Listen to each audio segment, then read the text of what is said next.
আসসালামু আলাইকুম গাইস, কেমন আছেন সবাই? আশা করি ভালো আছেন। আদি মোহন কাঞ্জিলাল, বাংলাদেশ। আমাদের দুইটি ব্রাঞ্চ,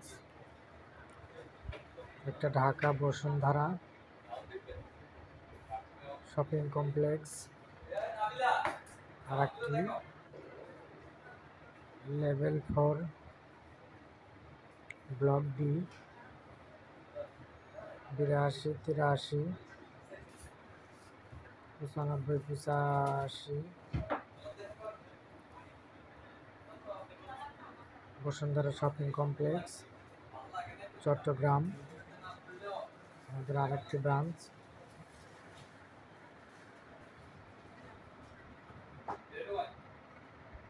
চট্টগ্রাম লালদিঘির মোড়, Foyez Ali city centre, lifted 2-3 floor. আমাদের এখানে দুইটা শোরুম আছে। জুতা আছে সি লেদার, অনেক সুন্দর সুন্দর কালেকশন, তা আপনারা দেখতে পাচ্ছেন।